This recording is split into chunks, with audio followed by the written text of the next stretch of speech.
Hello everybody, this is Gigi Hiro and welcome back to another episode of my playthrough of 9 hours, 9 persons, 9 doors. And here we are in the operating room with Clover. She was having a really hard time in the previous episode. She was thinking about Snake, she was thinking about her own fate. She was not having a good time. And Junpei thought he might comfort her, give her something, a little bit of hope, a little bit of faith, a little bit of love, and a little bit of good luck. So we gave her the Clover bookmark that Santa had given us earlier. And maybe that seemed to do the trick because she was about to tell us about something very interesting. Some sort of experiment. And I didn't really want to continue the episode there because if this is going to be one of those little exposition bits, those can go on for a long time, and I was running out of time for that episode, so I'm here, I'm ready to give her my undivided attention. So, let's jump right into it. Oh, no. It's nothing. Just forget about it. Oh, don't give me that. You really think I could just drop this? What is this experiment you were talking about? Clover looked away. The four-leaf clover was still in her hand. She stared at it for a long moment and then finally spoke. You promise you won't tell anyone? Yes, but also why? Cross my heart. Like, yeah, I won't tell anyone if that's what you want, but I really want to know why. Really? Really? I can trust you, right? Yeah. Of course you can. Clover slipped the four-leaf clover into her pocket. Her eyes still red from crying, she looked up at Junpei. Okay then, I'll tell you. I'll tell you what happened on this ship 9 years ago. 9 years ago? On this ship? Okay, hold on. Very interesting implication on this sentence. Guys, we know what happened 9 years ago, right? I mean, okay, several things could have happened 9 years ago, but in the context of this game, but I wonder if that's really what she's going to talk about because it feels too early, right? Okay, I'm talking obviously about the Nonary game that we know happened 9 years ago too. On this ship, but then because I wonder about this, right? When we learned that Snake participated in that Nonary game, I think I might have mentioned at the time, oh, I wonder if Clover knows something about this because she's his sister. So does she know about this? Is this where this is going? And I don't know. Let's find out. Wait. On this ship? Yeah? Yeah, this ship. He was entirely lost. He had 1,000 questions, but it was probably best, he thought, to save them until Clover had It finished. was an experiment to test some sort of psychic thing. Communicating through these fields that you can't see. Interesting. And we know about this, huh? Fields that you can't see? We have heard of this several times before. He'd heard something like this before. Yeah, several times before. Clover nodded. Like, think about this. She pointed at the operating table. On top of it was a somewhat mismatched medical mannequin whose parts had been swapped with another mannequin. This is John, right? But is he really John? I mean, he's an inanimate object that we have come to know by the name John. Is that the question? Huh?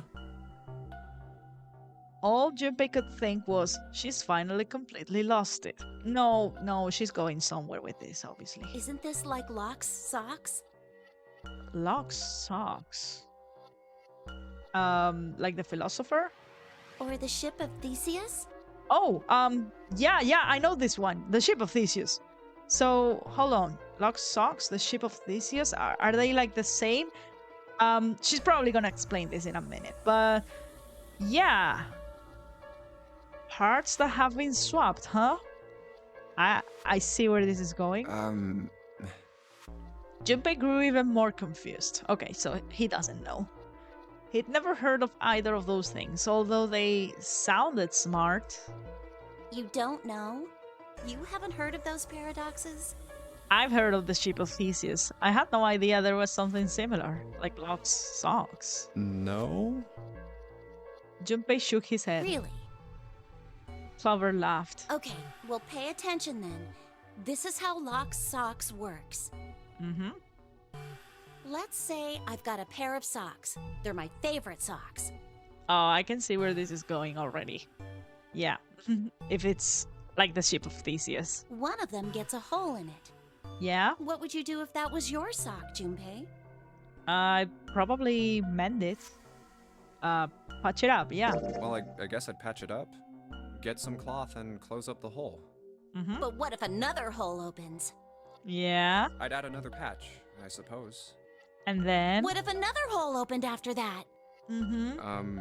Another patch, I guess? Well, let's say you just keep adding new patches. Until eventually, the original cloth of the sock is totally gone. Mm-hmm. Once you get to that point, Is it even the same sock anymore? can you really say they're the same socks you started with? Yep. Well, that's tough. Yeah, that really made him think. By the way, I wasn't saying yep as an answer to this question. I'm saying yep as is, yeah, this is where it's going. Interesting philosophical conundrum here, yeah? I wouldn't know really what to say in this case. Junpei crossed his arms. So, that's the Locke socks thing? Yeah, the ship of Theseus is a lot like it. Okay, I would like to say that it's not the same sock. Like if every single part of it has been replaced by something else entirely, the concept of the sock is the same, but it's not the same sock. Does that make sense? I don't know.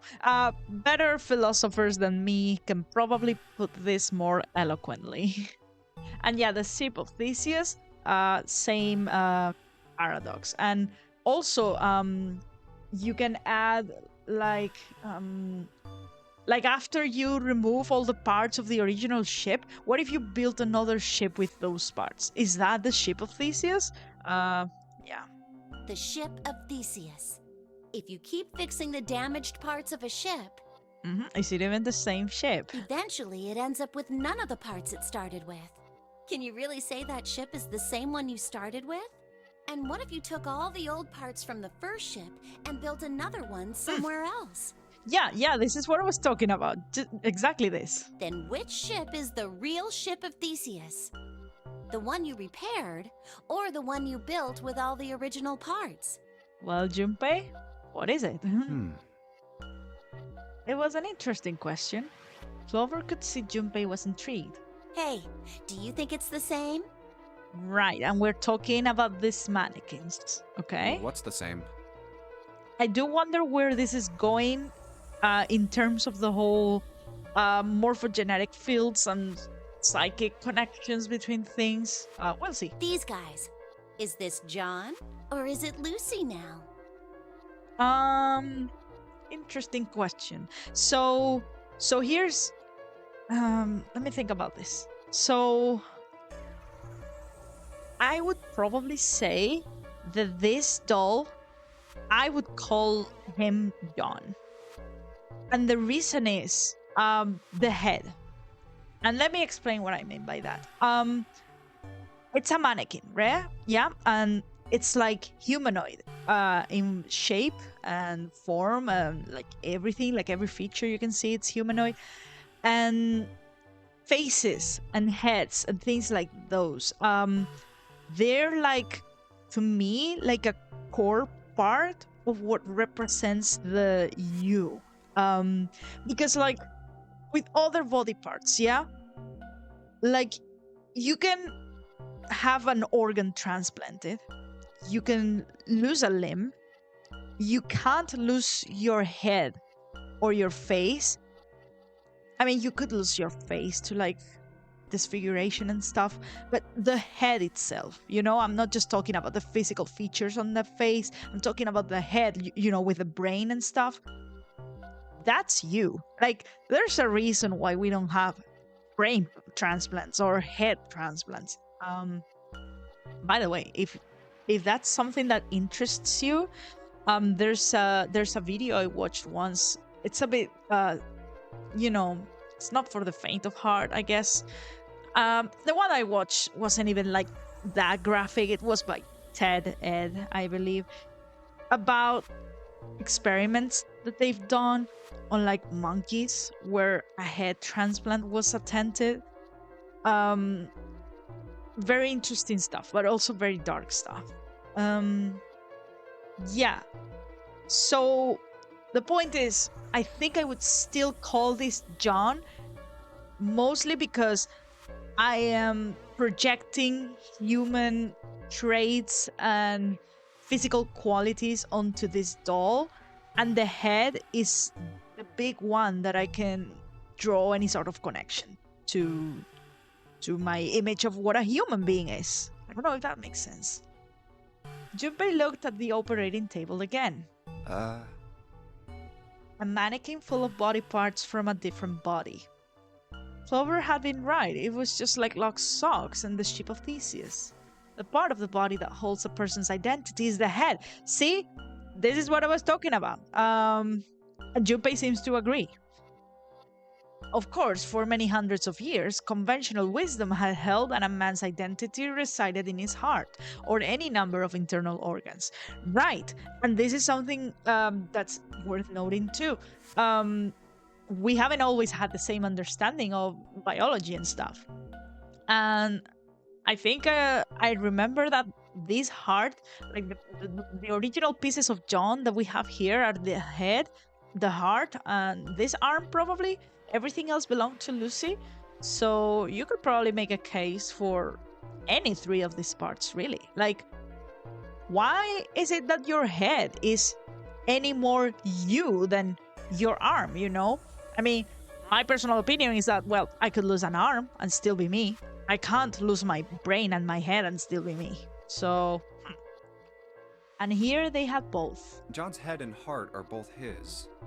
But apart from those and a single arm, the rest of his body was once Lucy's. Right. Was that mannequin really John? We're just like these mannequins. Okay, so how? And is this where you're going with this? She looked at Junpei again. Think about it. The cells in our body change every day. Old ones die and new ones are born. Well, you couldn't see that, but I was nodding so hard when she brought this up because I was about to mention this. Yes. I believe it's how long is it, like every 4 years every single cell in your body has been replaced. Like all your skin cells, all your bone cells, all your blood cells, of course. Every single one is a new cell that wasn't there 4 years ago. Of course, at different rates, like different cells live different periods of time. Another fun fact, you probably have more cells in your body that don't belong to you. And what I mean by this is like bacteria living in your gut, like mini parasites, like, dust mites and stuff all over your body. You have more cells that aren't you in you. So that's something else to think about. Anyways, yeah. Maybe part of my arm is made of stuff from a fish I ate once. Yeah, the proteins, you have digested them and incorporated them into your body. Or maybe part of your right side is made from a cow you ate. If you take it a little further, those cows and fishes are made from something else too, right? Yeah, the stuff that they ate. That's how we're all connected. And if you take it way further back, you get to the origin of the universe, where all matter that exists now was once part of the same thing. I don't know enough about this topic to make any assertions, but you know how they all say, how people say that we are all stardust? It's because, yeah, all materials that exist on Earth today were originated in supernovae. So, yeah. Through fields that can't be seen with the naked eye. Yeah. The silence was broken by Seven. Oh, hi. Hey, what the hell is taking you two so long? We're having an interesting conversation. Do you have something to add? Seven's head appeared in the doorway. He was not How long are happy. you gonna make me wait? Yeah, we were making him wait, but this was important. We don't have time to screw around. Junpei and Clover looked at each other. Okay, we had our conversation with Seven previously too. You could have also said that that was wasting time. It wasn't. Like, I really like learning about the Alice, the mommy stuff. But I guess we have the key, so we really don't have anything else to do here. But come on, Seven. Clover looked at Junpei as if to say there was more she wanted to tell him. She shook her head. Whatever she had to tell him, she didn't want to tell him in front of Seven. That's interesting. Is it because, they don't like each other? Or does she not trust him specifically? Hmm. Seven seemed to catch on. Oh? What were you two doing? Was this some sort of secret meeting? No, it was a conversation about important existentialist stuff. You want to join? No, it wasn't. We were just Just... playing with the mannequins. Oh, don't take this the wrong way, please. Huh? Let's go, Junpei. Moving a little bit too fast to be entirely innocent, Clover headed toward the exit. Seven stared after her, then turned to Junpei with an amused expression. Playing with mannequins, huh? No, stop it. No. Didn't know you were into that kind of thing, Junpei. Stop. No, it's not like that. And you know it. You're a dick. Yeah. Junpei dashed past him and traced Clover's path out of the door. With a short laugh, Seven followed. They stood in front of the door. Junpei took out the Jupiter key. All right, I'm gonna open it now. Is that cool? Yeah, go ahead. You don't need to keep asking, just do it, alright? Fine then. He slid the key into the keyhole and turned it. He felt it unlock. The door opened with a soft, melancholy creak. Beyond it lay a simple white hallway. There was no fanfare or confetti. Obviously, there was no one there to applaud them. You do get like a nice, you found it screen, but yeah, that's not diegetic. They simply walked through the door. That was it. All right, let's get going. Hey man, what's up with you? You're so serious, you know? Can't you sound more happy, get a little excited? About what? We're out of here, sure, but I don't know if Clover's okay. Not really. Yeah, none of us are okay, really. Junpei turned away from Seven and took his first step down the simple white hallway. My brother might be dead. Yeah, this. I'm going to be next. And this is even worse, knowing what we know from the previous playthrough. I really want to see if we can save her this time around, but I wonder what's gonna be the cost of that. Are we gonna be able to save everyone? We're not. I don't think we are. I don't think that's happening in these endings because we're missing the big picture. Okay, I'll just keep playing and see what it's like.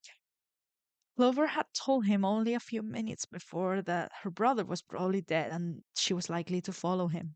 Like hell I can. Yeah. Not after hearing something like that. You found it. Depression is what I found. They left the operating room. The hallway took them around several corners and past several doors, but they were all locked. There too, huh? Every door in this place is locked up tight. Well, that's better for us, isn't it? How about that one? Yeah, that's the one that's gonna take us back to the hospital room, huh? The final door was hidden in a corner of the hall, which also means we're probably gonna find the others very quickly because there aren't any other rooms with puzzles here. Like on the one side was just the laboratory, and on this side was just the operating room. There's nothing else to get through. We're gonna go back to the hospital room in a sec. May as well give it a try. Junpei grabbed the handle. As he made to push it open, a voice stopped him. The voice came from behind him and belonged to neither Seven nor Clover. Jumpy! Hey, here she is. Huh? He spun around. He saw someone running toward him from the other end of the hallway. There were 3 people coming toward Junpei and his companions. June? And Santa? And Lotus too? It's good to see you guys. Did you have fun at the laboratory? I wonder, well, they probably solved it the same way that we solved it, with Lotus's hacking skills. Though I don't think she would have told them about prosopagnosia. I don't know if that would have come up. They pulled up short in front of Junpei, breathing hard. Whoa! What the hell is this? What are you doing here? What? But we didn't. Before he could finish, Clover Hey spoke. guys, could you come take a look at this? Did you find a map? She was standing near the end of a small hallway that branched off to the right. Sorry. The rest of them ran over to her, curious as to what she'd found. Look on the wall here. There was something on the wall at the end of the hallway. There it A is. map of the ship's interior? It says C deck. So it's the map for this floor then? Door 7. And. Door 8. Yep, they both eventually end up at this hallway. Mm-hmm. And by the way, this is, again, stuff that we've already seen. But because it's the first time I'm doing novel mode, I'm just gonna let it play out, okay? In fact, Yeah, isn't that what I said? We aren't going to be split up permanently till we find door 9. We true. might get separated for a little while, but we'll see each other again. Otherwise, we won't be able to open door 9. And that's how the Nonary game works.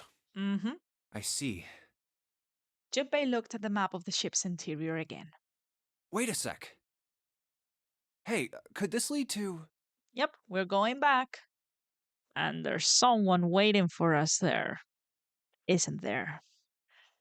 As he looked more closely, his surprise and excitement gave way to weariness. That would be my emotion too.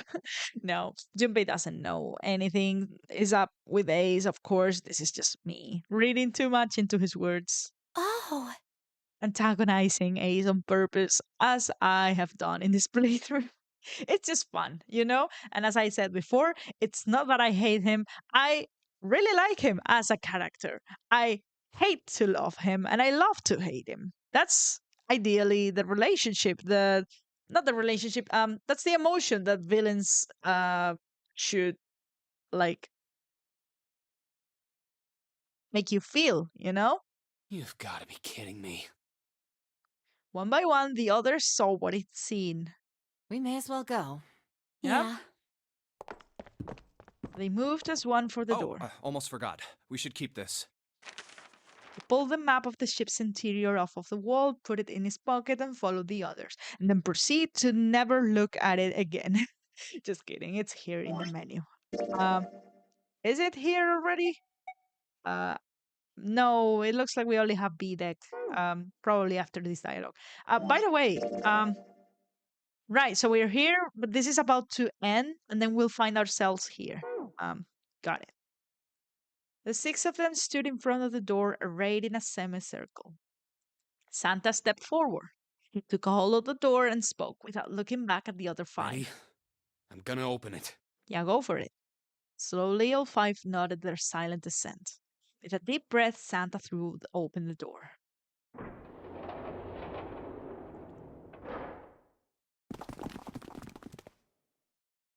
They poured through the doorway and into the room.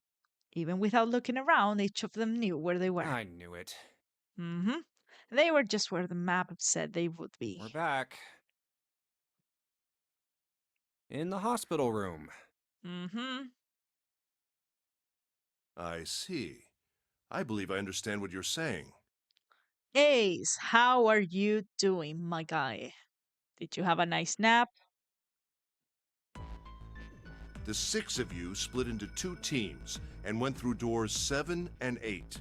You solved the puzzles in the operating room and the laboratory, and then met one another in the hallway after opening your respective locked doors. He looked like anyone might after only just waking up, but it seemed that his brain was working as well as ever. He had managed to grasp, summarize, and understand each team's report. At any rate, I feel a bit silly for my little show of altruism. Oh, you... The first time around, you totally tricked me. I was saying so many good things about you. This time around, though, I see you. I know I said I was sure you'd come back for me. I didn't think it would happen so soon, though. Ace shook his head with a rueful smile. Well, we saw each other again and we ain't dead, so I say that's good enough. Seven smiled. Anyway, I say we get out of this creepy old place. We found the key we need. The key? Ain't that what I just said? I'm talking about the Jupiter key. We found it in the operating room. Right. And the other groups should have found the... Oh, geez, which one was it? One of the planet keys. I forgot which one was it. Right, Junpei? Yeah. Junpei Oh, nodded. the solar system keys. Actually, we found one in the laboratory too. Yeah. Oh, Here, the Earth. The Earth key. Yeah, the Earth one. Lotus dug out a still warm key with an Earth symbol on it. So that's... I might lose it. It's probably better if you hold on to it. That way it won't be my fault if it gets lost. Yeah, that should be like the one that's on A deck, I think, like at the very top of the central staircase. The Jupiter key is the one that gets us there, that allows us to backtrack. And then the key card is the Saturn key card. That's the one for the elevators. So we're at that place in the story. Yeah. On it. I'm the key master. And with that, she pressed it into Junpei's hand. He felt slightly less than honored. Now we have 3 keys that we haven't used yet. Yeah. The Jupiter key that we found in the operating room. Mm-hmm. The Saturn key card we found in the kitchen. Yeah. And the Earth key Lotus just gave me. Yep. Junpei tucked the new keys into his pocket. June spoke up. The Jupiter key is supposed to be for the door at the end of that long, straight hallway, right? Yeah, this is what I was mentally recapping myself. Yeah. If the map's right, then it connects to the central staircase. I'm glad that they reminded me of it, just in case I lost track of the keys and the doors and the symbols. Then, next to the stairs... Wait! They were the first words anyone had heard out of Clover in quite some time. Well, not anyone. We've been having conversations with her, but yeah. Her face suggested they weren't going to be very happy words. What about door 3? Right. Oh, yeah, she wants to know what's behind door 3. Of course, I forgot about this. Oh, boy. Right. Look, you saw the map, right? It's the same as 7 and 8. It just lead us back to the big hospital room. There's no point to seeing what's on the other side of that door. There is a point. At least Yeah. there is for me. Mm-hmm. There were tears in her eyes, but she glared at Seven as hard as she could, just the same. She looked very much like a frightened puppy. There wasn't a man alive who could have resisted those eyes. Seven looked everywhere in the room except of Clover and muttered and coughed apologies under his breath. Yeah, you're right, I'm sorry. Snake might be on the other side of door 3. Clover nodded once. The next person to speak was Ace. Right, and I think she's going in there with Seven and Ace, if I'm right?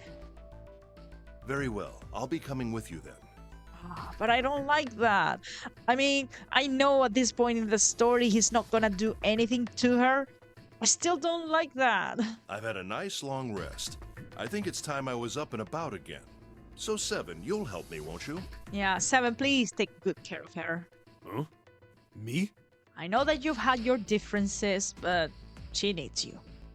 Junpei did the calculations quickly in his head. 4 plus 1 plus 7 equals 12. 1 plus 2 equals 3. It looked like Seven was doing them too. At last, he gave up. Damn. Well, I guess that's how it's gotta be. So Yeah. I'm going with you, huh? Yes, you are. All right, let's get moving. Yeah, and in the meantime, the rest of us are gonna be exploring those doors, huh? And so it was decided that Clover, Ace, and Seven would discover what lay beyond door 3. Okay, we're heading out. Be careful. Whoa. Didn't think I'd be hearing that from you, Lotus. Don't let it go to your head. I'd be in trouble if the three of you bought it. Yeah, we know. Well, we don't exactly know how much of what Lotus says is her pretending and how much of her really means it. But she's definitely like the cool, detached, I don't care about you any more than is necessary. The rest of us can't open the 9 door. Yeah, and that's what's necessary. The truth comes out. Seven nodded as if this answer made much more sense and pulled the lever on the red. Alright. Okay, we're off. Oh, the door opened and Ace, Clover, and Seven jumped through it. 6, 7, 8. After exactly 9 seconds, the door closed noisily. All right, we should get moving too. Huh? Get moving. Where are we going? Everyone except Lotus seemed rather confused. Yeah, come on, guys. Well, it would be a waste of time to just sit around, wouldn't it? Let me explain. Oh, I get it. We're gonna see if we can get anywhere interesting with the Jupiter key. Yep. Yes. If we're lucky, we might find Snake. They were at the end of the hallway, lined by individuals' hospital rooms. And here's the Jupiter symbol on the keyhole.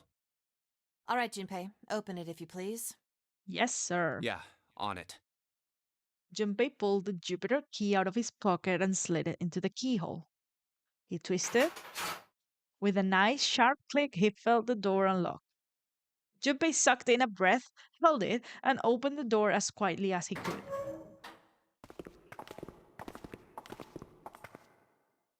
Inside was exactly what he expected to see from the map of the ship's interior. They were in a tremendous hall, almost like a ballroom, with a massive central staircase. Great, back to the beginning. You sure this is a good idea? Yeah, What do you mean? because Well, we already searched every inch of this room, didn't we? not with the new keys that we have. Come on, Santa, we've been through this. Well, in a different timeline, I guess. Asking you if there's any reason we came back here. Oh. Oh, okay. Yeah. Now this is what I would say as a player, but obviously this is what Junpei would say because he has no idea why we're here, right? I'm sorry. I said I would pick the funny options if menus like this appeared again. So I truly hope that this doesn't affect anything because I want to see the funny dialogue. Let me guess. Lotus is probably gonna scream at us. You know, that's a good question. He doesn't know. Junpei looked off into the distance thoughtfully. I don't know why that image is so funny. He's just like, what are we doing here? Lotus sighed and shook her head. Yeah, I knew it. I can't believe this. You guys followed me here, but you don't even know why. Uh-huh. Junpei, you've got the solar system keys, don't you? Oh yeah, now that you mention it. Yeah. He has no idea. He did. He pulled them out. The Saturn key card. I'm sorry, I don't know why that line got me. It's not even that funny. And the Earth key. What about him? Yeah, what about him? Junpei didn't see what they had to do with anything, though. He doesn't remember. It's been too long. Both he and Santa were completely lost. Fortunately, June took pity on them. Yeah, she's not gonna be screaming at them. She's gonna be gentle, I guess. Don't you remember the elevator? On C deck, where we are now, there was a big elevator behind the stairs, remember? God, June, you have the patience of a saint. And next to the elevator, there was a card reader with the Saturn symbol on it. And on A deck, on the door to the left, there was a keyhole with the Earth symbol on it, I think. Uh-huh. So the 2 keys that Jumpy has? Do you get it now? Should let us use the elevator and the door on A deck. Huh. Yes, that's right. Now Santa and Junpei are looking at each other like, ah, I see. We smart. June smiled, pleased with herself. So did All Santa. right, I got it. Let's get started then. Why are you pleased with yourself? You contributed nothing to this conversation. God damn it. These dumbasses. What do you say we split into 2 teams? Lotus and I will search the Earth one, so you 2 can search Saturn, all right? Okay, so this doesn't change. I'm still going down the elevator with June. Sounds good. Then you guys should take this key. And that's where we will find the door number 6 and the gate with the other elevator behind it on E deck. Junpei handed the Earth key to Santa. They decided that their initial search should be We brief. have no idea what's on the other side of these. So don't go too far. Just search for 10 minutes and come back. Plan decided, the 2 teams split it up. Junpei and June headed for the elevators. There's a card reader next to the left elevator. Then let's try out the Saturn key card. All right. And we will do so in the next episode. Guys, thank you so much for watching this playthrough. I'm having so much fun. I feel like I say that in every other episode I record, but I really am. I'm having so much fun, even if it's rereading stuff that we have seen before, or you know, retracing our steps. Is that the word? There's always much more to think about and ponder and recall. So yeah, very fun. I'll see you guys in the next episode. Goodbye for now.